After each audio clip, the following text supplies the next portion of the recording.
Section 2. The value transferred by machinery to the product. We saw that the productive forces resulting from cooperation and division of labor cost capital nothing. They are natural forces of social labor. So also physical forces like steam, water, etc., when appropriated to productive processes, cost nothing. But just as a human requires lungs to breathe with, so humans require something that is work of human hands in order to consume physical forces productively. A water wheel is necessary to exploit the force of water, and a steam engine to exploit the elasticity of steam. Once discovered, the law of the deviation of the magnetic needle in the field of an electric current, or the law of the magnetization of iron, around which an electric current circulates, cost never a penny. Footnote, science generally speaking costs the capitalist nothing, a fact that by no means hinders them from exploiting it. The science of others is as much annexed by capital as the labor of others. Capitalistic appropriation and personal appropriation, whether of science or of material wealth, are, however, totally different things. Dr. Yor himself deplores the gross ignorance of mechanical science existing among his dear machinery-exploiting manufacturers, and Liebig can a tale unfold about the astounding ignorance of chemistry displayed by English chemical manufacturers. Back to the main text. But the exploitation of these laws for the purposes of telegraphy, etc., necessitates a costly and extensive apparatus. The tool, as we have seen, is not exterminated by the machine. From being a dwarf implement of the human organism, it expands and multiplies into the implement of a mechanism created by humans. Capital now sets the laborer to work not with a manual tool, but with a machine, which itself handles the tools. Although, therefore, it is clear at the first glance that by incorporating both stupendous physical forces and the natural sciences with the process of production, modern industry raises the productiveness of labor to an extraordinary degree, it is by no means equally clear that this increased productive force is not, on the other hand, purchased by an increased expenditure of labor. Machinery, like every other component of constant capital, creates no new value, but yields up its own value to the product that it serves to beget.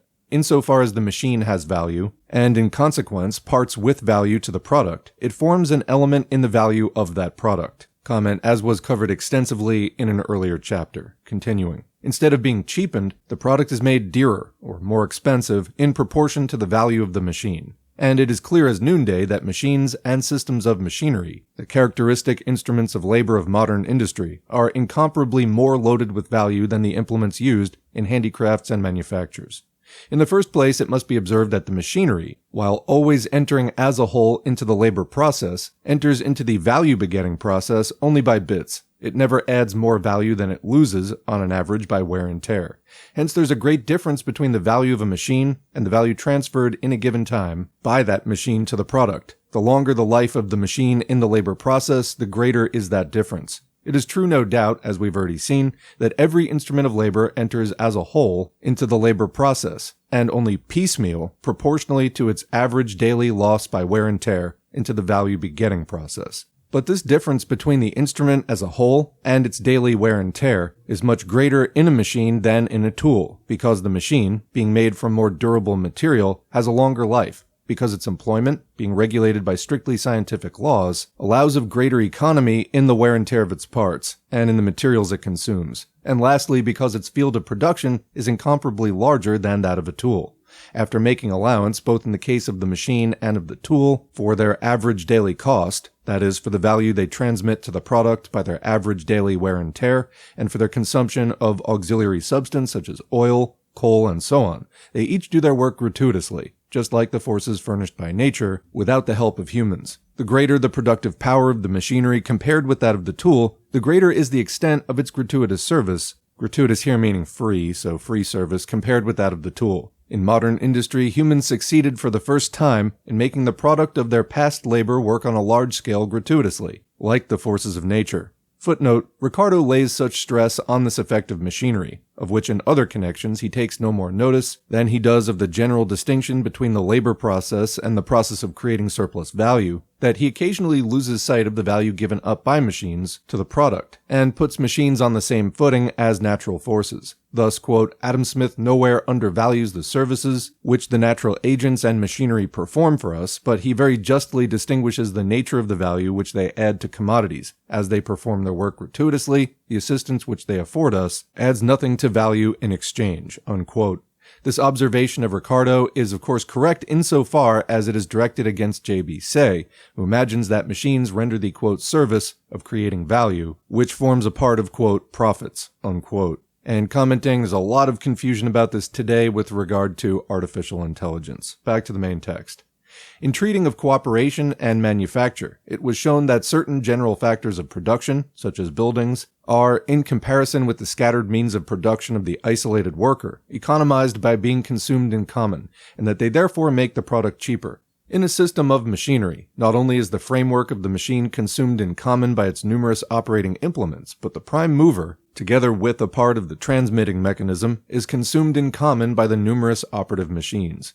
Given the difference between the value of the machinery and the value transferred by it in a day to the product, the extent to which this latter value makes the product dearer depends in the first instance upon the size of the product, so to say, upon its area. Mr. Baines of Blackburn, in a lecture published in 1858, estimates that, quote, each real mechanical horsepower, footnote, a horsepower is equal to a force of 33,000 foot-pounds per minute, i.e. to a force that raises 33,000 pounds 1 foot in a minute, or 1 pound, 33,000 feet. This is the horsepower meant in the text. In ordinary language, and also here and there in quotations in this work, a distinction is drawn between the, quote, nominal and the commercial or indicated horsepower of the same engine. The old or nominal horsepower is calculated exclusively from the length of piston stroke and the diameter of the cylinder, and leaves pressure of steam and piston speed out of consideration. It expresses practically this. This engine would be one of 50 horsepower if it were driven with the same low pressure of steam and the same slow piston speed as in the days of Boulton and Watt.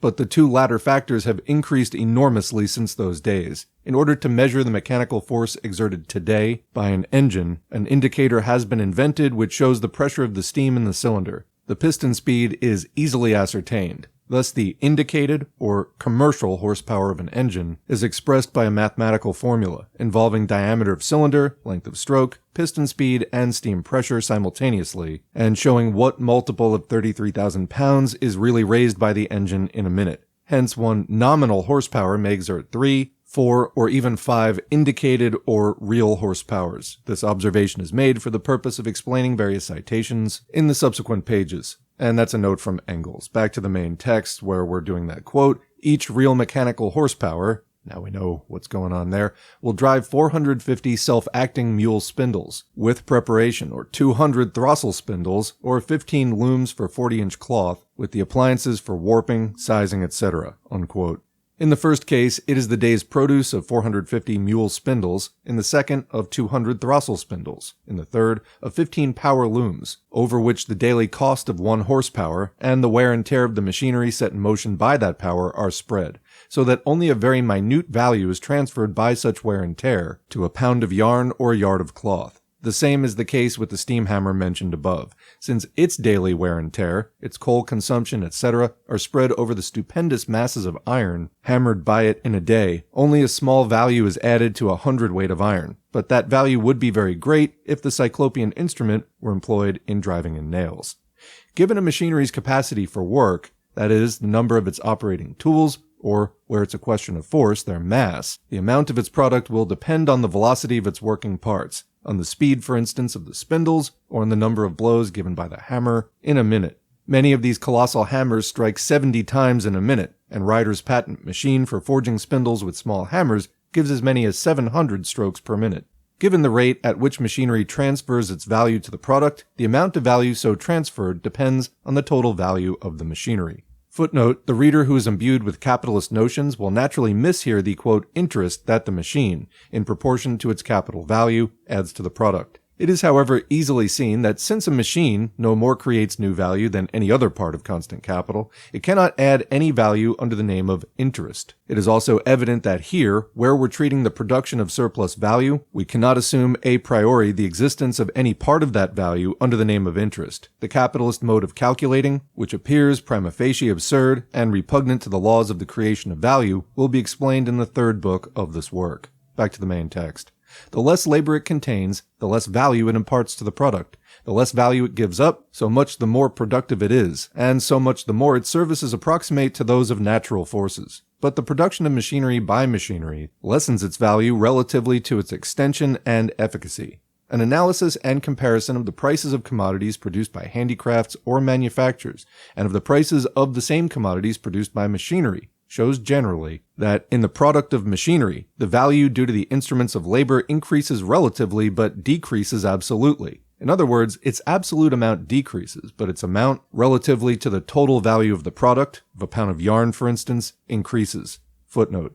This portion of value which is added by the machinery decreases both absolutely and relatively when the machinery does away with horses and other animals that are employed as mere moving forces, and not as machines for changing the form of matter. It may here be incidentally observed that Descartes, in defining animals as mere machines, saw with eyes of the manufacturing period, while to eyes of the Middle Ages, animals were assistants to humans, as they were later to von Haller in his Restauration der Staatswissenschaften. That Descartes, like Bacon, anticipated an alteration in the form of production and the practical subjugation of nature by humans as a result of the altered methods of thought is plain from his Discours de la Méthode. He there says, quote, "It is possible to attain knowledge very useful in life, and in place of the speculative philosophy taught in the schools, one can find a practical philosophy by which, given that we know the powers and the effectiveness of fire, water, air, the stars, and all the other bodies that surround us, as well and as accurately as we know the various trades of our craftspeople,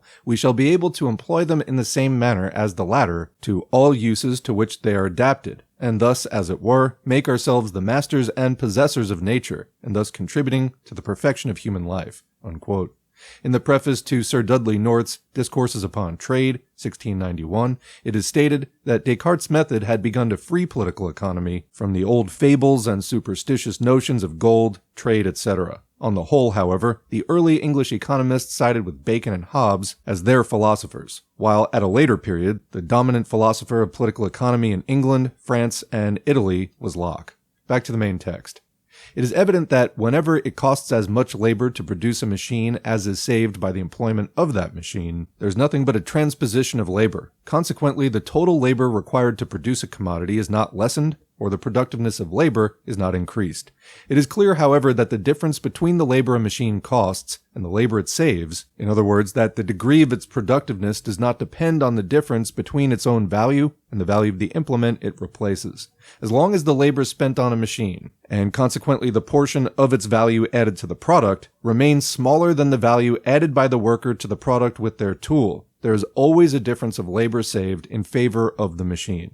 The productiveness of a machine is therefore measured by the human labor power it replaces. According to Mr. Baines, 2 operatives are required for the 450 mule spindles, inclusive of preparation machinery. Footnote, according to the Annual Report 1863 of the Essen Chamber of Commerce, there was produced in 1862, at the cast steel works of Krupp, with its 161 furnaces, 32 steam engines. In the year 1800, this was about the number of all the steam engines working in Manchester, and 14 steam hammers, representing in all 1,236 horsepower, 49 forges, 203 tool machines, and about 2,400 workers, 13 million pounds of cast steel. Here, there are not 2 workers to each horsepower. Back to the main text. So, restarting the sentence, according to Mr. Baines, 2 operatives are required for the 450 mule spindles, inclusive of preparation machinery, that are driven by 1 horsepower. Each self-acting mule spindle, working 10 hours, produces 13 ounces of yarn,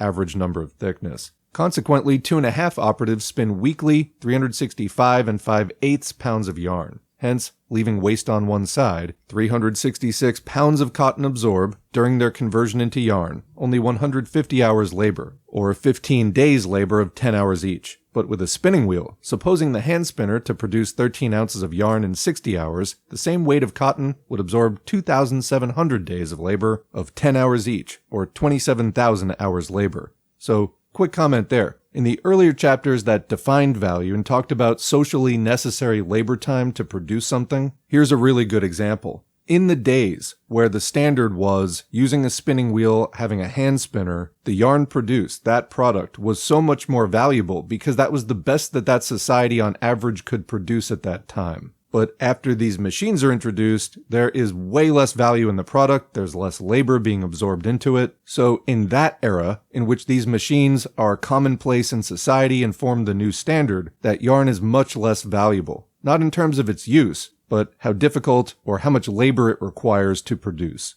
Very striking example there. End of comment, there's a footnote there. Babbage estimates that in Java, the spinning labor alone adds 117% to the value of the cotton.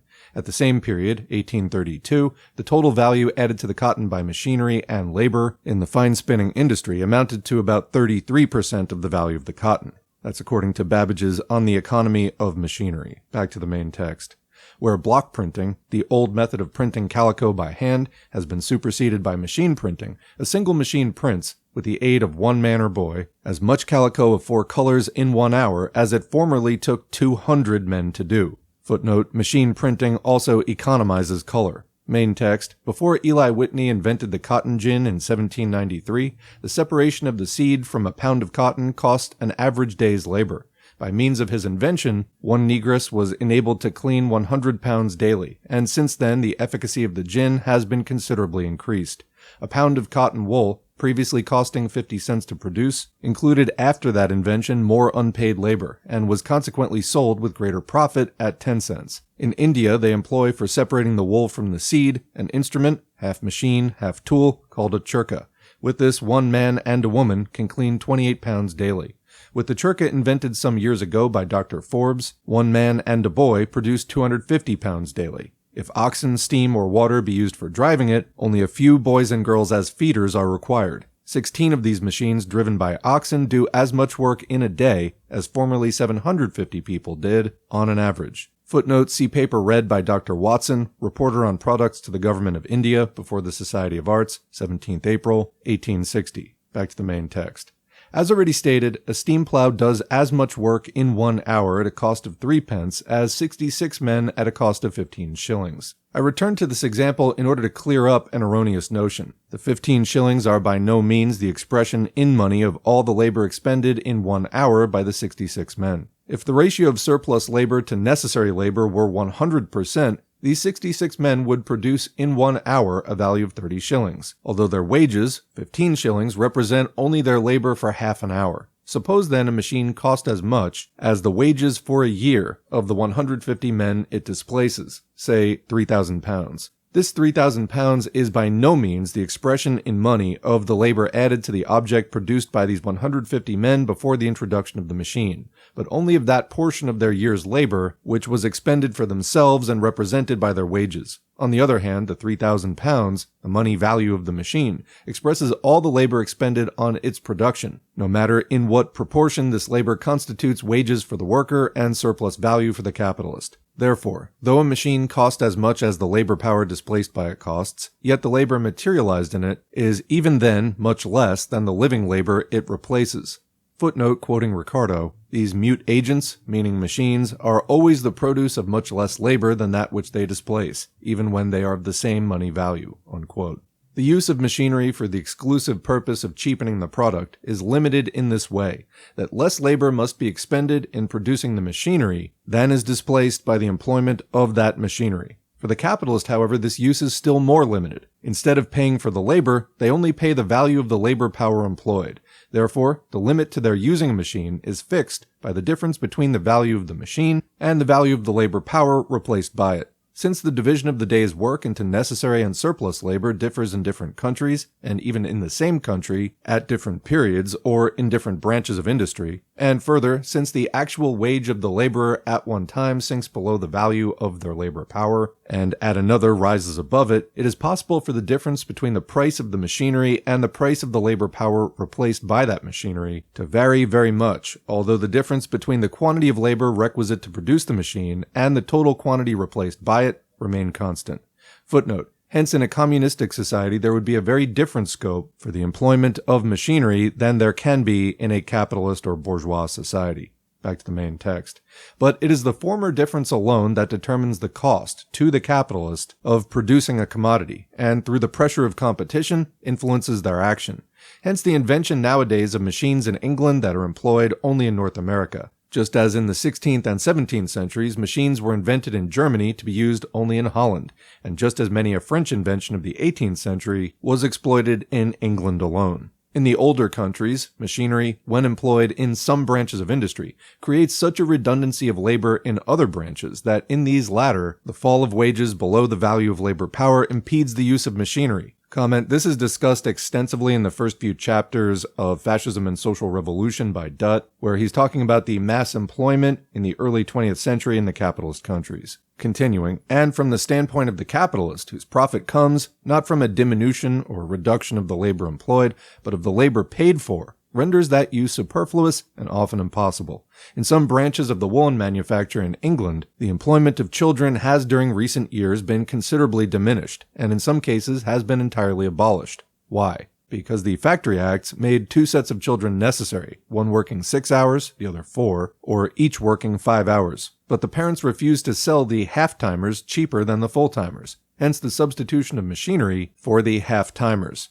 Footnote, quoting from the reports of Inspector of Factories, 31st October 1858, employers of labor would not unnecessarily retain 2 sets of children under 13. In fact, one class of manufacturers, the spinners of woolen yarn, now rarely employ children under 13 years of age, i.e. half-timers. They have introduced improved and new machinery of various kinds, which altogether supersedes the employment of children, i.e. under 13 years. For instance, I will mention one process as an illustration of this diminution in the number of children, wherein by the addition of an apparatus, called a piecing machine, to existing machines, the work of 6 or 4 half-timers, according to the peculiarity of each machine, can be performed by one young person over 13 years. The half-time system stimulated the invention of the piecing machine. Unquote, back to the main text.